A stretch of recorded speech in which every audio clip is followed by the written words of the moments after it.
안녕하세요. 유튜브 시청자 여러분 반갑습니다. 자, 이제 오늘은 이제까지 사주 십성, 사주 심리학 중에서 이제 십성에 대해서 쭉 말씀을 드렸죠, 그제? 십성에 대한 십성의 어떤 키포인트, 키워드도 말씀드리고, 또 내가 어떤 형인지에 대해서도 셀프 테스트 할 수 있는 것도 제가 말씀드렸거든요. 자, 이제는 이제 사주 십성에 대한 이야기를 대충 마무리하고, 이제 오늘은, 여러분, MBTI라고 들어보셨죠? 성격 유형 검사. 미국에서 나온 건데, 그 16가지, 사람의 심리 성격 유형 검사에 대한 건데요. 이거는, 미국에서 1941년도에 MBTI라고 이렇게 나왔는데, 이게 이제 서희수의 칼 융이라는 유명한 심리학자가 있죠, 그죠? 정신과 의사면서. 그 심리학자의 성격 유형론을 바탕으로 해가지고 이 MBTI를 만들었어요. 16가지 인간 성격 유형론을 만들었거든요. 그걸 가지고 그 사람의 기본적인 성향, 진로, 적성 이런 거에 활용해 왔는데, 이 MBTI는 미국의 이제 M과 B는 사람 이름을 딴 거거든요. 메이어하고 브릿지. 두 사람 이름을 따가지고 Type Indicate. 그러니까 유형, 지표 이런 이야기죠, 그죠? 그래도 이제 칼 융이라는 사람에 대해서 좀 잠깐 마셔야 되는데, 이 MBTI가 왜 제가 이 MBTI와 사주 심리학을 비교해서 말씀드리냐면, 제가 이 사주를 하면서 이 MBTI를 한 20년 전쯤에 이제 알게 됐는데, 공부를 하면서 깜짝 놀랐어요. 사주에 나온 심리하고 똑같아요. 그래서 제가, 희한하다. 어떻게 이렇게 일맥상통할까 했는데, 나중에 이제 뒤에 알고 보니까, 이 칼 융이라는 분이, 동양의 사주 명리학을 중국어로 통해서 공부를 했어 보니까. 그래서 제가 볼 때, 이 사주 심리학의 십성을 그대로 차용해서 간 거예요. 똑같아요. 물론 여기서 이제 오류가 있는데, 이제 오늘 말씀드릴 건데, 그래서 굉장히 유사해요. 실제로 보면은.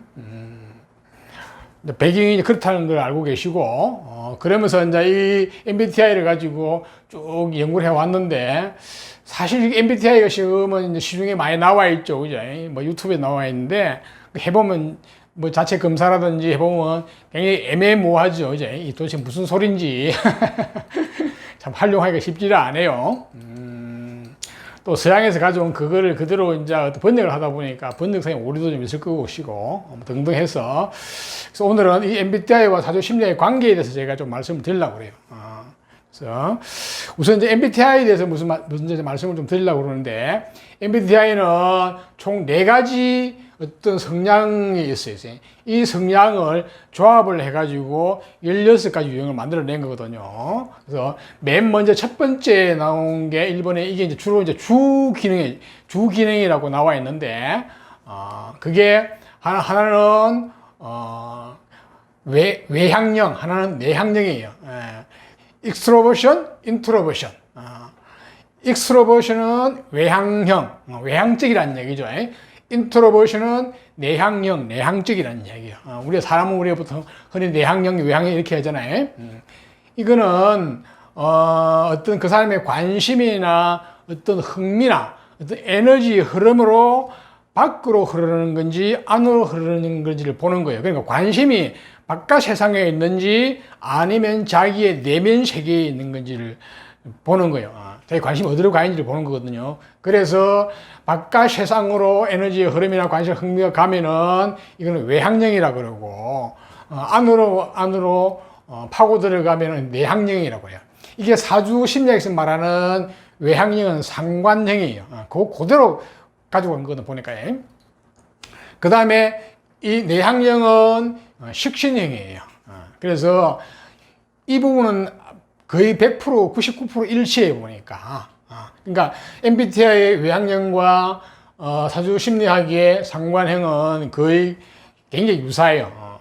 그 다음에 내향형은 식신과 개의 유사하다는 거예요. 사주 심리학에서도 마찬가지로요. 상관형과 식신형이 보면 상관형은 이 사람의 어떤 관심이나 가치관이나 어떤 흥미나 관심이 바깥 세상으로 열려 있죠, 그죠? 그러니까 바깥에서 나가서 바깥에서 사람들과 어울리고 사회생활을 하고 하는 그런 쪽으로 사회성이나 대인관계성이 열려 있고요, 그죠? 식신형은 그렇지 않죠. 안으로. 그러니까 혼자 있어도 되고, 집콕 내지, 그지? 그러니까 자기 내면 세계에 대한 관심이 많은 거예요, 이거는. 그래서 이거는 외향형, 내향형을 갈린 거거든요. 그 다음에 이제 두 번째가 보면은, MBTI에서는 두 번째를, 센싱하고 인투싱, 쉽게 말해서 감각형하고 직감형이라고 이제 이거를, 쉽게 말해서 풀이를 했는데, 이거는 이제 정보를, 그러니까 우리가 밖에서 들어온 정보 있죠, 그죠? 정보나 정보 들어온 정보를 분석하고, 판단하고, 어떤 결정하는 그런, 성향을 보는 건데요. 하나는 감각형, 하나는 직감형이라는 거예요. 이게, 사주적으로 말하면은 정제형이고, 감각형은, 직감형은 편제형이에요. 또 다른 말로 말하면은 이 정제형은 오감형이거든요. 그러니까 안, 이, 비, 설, 신. 그러니까 보고, 듣고, 이, 비, 그 다음에 냄새 맡고, 그 다음에 맛보고, 그 다음에 신, 촉감으로 느끼는 이 오감형이에요. 다섯 가지 감각형을 가지고 하는 게 정제형이거든요. 그 다음에 이 편제형은 직감형이라는 것은 육감형이에요. 그러니까 그 오감 외에 그 어떤 물질이나 어떤 그 어떤 현상이 가지고 있는 어떤 내포되는 의미, 뜻, 그것을 파악하는 걸 직감적으로 느끼는 게 직관이거든요. 이게 편제형이거든요. 이게 이제 사주시면 편제형이에요. 그래서 이 해석은 그 매칭한 거는 틀리지 않아요. 근데 여기서 이제 그 뒤에 할 게 또 나오는데 이게 두 개가 바뀌었어요.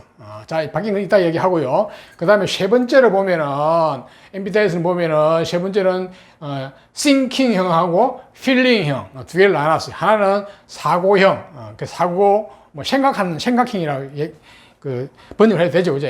그 다음에 감정형, 감성형, 이런 식으로 두 개 나눠졌는데, 이거는 어떤 정보를, 우리가 인식하고, 수용하는 거예요. 그러니까 어떤 외부에서 들어오는 정보를 인식하고 수용할 때의 형을 보는 건데, 하나는 사고형, 생각하는 형이라는 거예요. 하나는 feeling, 감정형.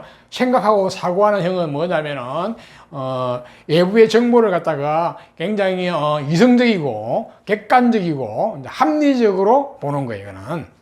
합리적인 근거에서 정보를 인식하고 수용하는 거거든요. 이게 사주 심리학에서는 정인은 외부의 어떤 정보를 입력하는 기능이거든요. 다른 말 하면 공부하는 기능이에요. 공부를 어떤 식으로 하느냐는 얘기거든요. 그 다음 이 감정형은 정보를 인식하고 수용할 때 그냥 필링, 느낌으로 자기 바로 어떤 오는 느낌으로 이 정보를 인식하고 수용하는 거예요. 그것을 합리적이고 이치적이고 이성적이고 객관적으로 이렇게 판단해 하는 게 아니고 그냥 바로 느끼는 형태로 바로 받아들이는 거거든요. 이거를 사주팔자에서는 심리학에서는 편인이라고 편인. 그러니까 한쪽으로 편인 치우쳐서 받아들이는 이야기는 뭐예요? 내 감정대로, 내 느낌대로 받아들인다는 거예요. 그런 식이거든요. 여기는 객관적이라고 보면 여기는 주관적으로 받아들인다고 보시면 돼요. 근데 이거는 이제 이게는 정신 감각이에요. 이거는 이제 MBTI 하는 이야기는 아닌데 이거는 제가 이제 사주 심리학에서 하는 이야기예요. 이건 정신적인 부분, 그러니까 정보를 받아들일 때 정신적으로 감각작용을 하는 걸 보는 거거든요. 그 다음 이거는 물질적인 감각작용을 보는 거예요. 근데 이게 MBTI에서는 이게 거꾸로 되어 있어요. 이게 그러니까 정보를 먼저 인식하고 수용한 후에 그 다음에 정보를 분석하고 판단하고 가공해 결정을 해야 되는데, 이 MBTI는 이거를 앞으로 내놨어요. 그러다 보니 헷갈리게 됐어요. 이게 조합을 해가지고 유형 분석하다 보면은 이게 반드시 거꾸로 돼야 되거든요. 이거는 제가 볼 때는 이 사주 심리학 이거를 정확하게 인식을 못한 거예요. 물론 이걸 칼융이 만든 건 아니죠, 그죠? 이 두 사람 메이어하고 브릿지가 만든 건데, 저 두 분이 이거를 정확하게 순서를 인식을 못한 거예요. 당연하죠, 그죠? 우리 정보는 반드시 인식하고 수용한 후에 그 다음에 정보를 분석하고 판단하고 가공해가 결정을 하죠, 그죠? 이게 동시에 사실 거의 동시에 이루어진다 보지만 순서는 이게 먼저거든요. 먼저 받아들이고 그 다음에 이거를 이제 분석하고 판단 결정하는 건데, 이거를 사주적으로 말하면 이거는 정신 분야예요. 그러니까 정보를 받아들이는 정신적인 분야의 감각이고, 이거는 정보를 받아들이고 수용할 때 물질적인 감각이에요. 근데 이거 어떤 사람은 이거는 인풋, 아웃풋 했는데 전혀 아니에요. 엉터리예요, 이거는. 그래서 이게 바뀌어야 된다는 거예요. 이게 바뀌어야 되고, 그 다음에 이제 네 번째가 이제 이거는 어떤 행동 양식이라든지 어떤 생활 양식, 태도에 대한 성향을 보는 건데요. 하나는 judging, 판단형이라는 거예요. 우리가 judging 판단하다, 뭐 재판하다, 심판하다 이런 식의 이거는 굉장히 어떤 행동이나 생활 양식이 굉장히 계획적이고 굉장히 세밀하고 어떤 이렇게 틀에 짜여 있다는 거예요. 딱 이렇게 있고, 하나는 perceiving형이라는 거예요. 이거는 인식형이라는 건데, 인식형이라 번역을 해놨거든요. 번역이 조금 문제가 있는데 막 그대로 하자면은 그냥 이거는 상황 따라서 생활 행동의 양식이 바뀐다는 거예요. 그러니까 이거는 고정적으로 어떤 틀이 딱 짜여져 있다 그러면은 이게 사주에서 말하는 정관형이거든. 정관. 사주에서 말하는, 사주 심리에서 말하는 정관형은 기본적으로 틀에 딱 짜여진 거예요. 짜여진 형을, 이게 다른 말로 말하면은 사주 심리학에서는 법이나 규칙이나 규율, 그 다음에 어떤 옛날부터 내려오는 전통, 이런 것을 잘 지킨다는 거예요. 그런 쪽을 서로 지킨다는 거예요. 그러니까 굉장히 보수적이라고 보죠. 보수적. 그지? 다른 말로 말하면. 또 다른 말로 말하면 굉장히 안정적인 거예요. 그러니까 안정된 상태를 중요하는 거예요.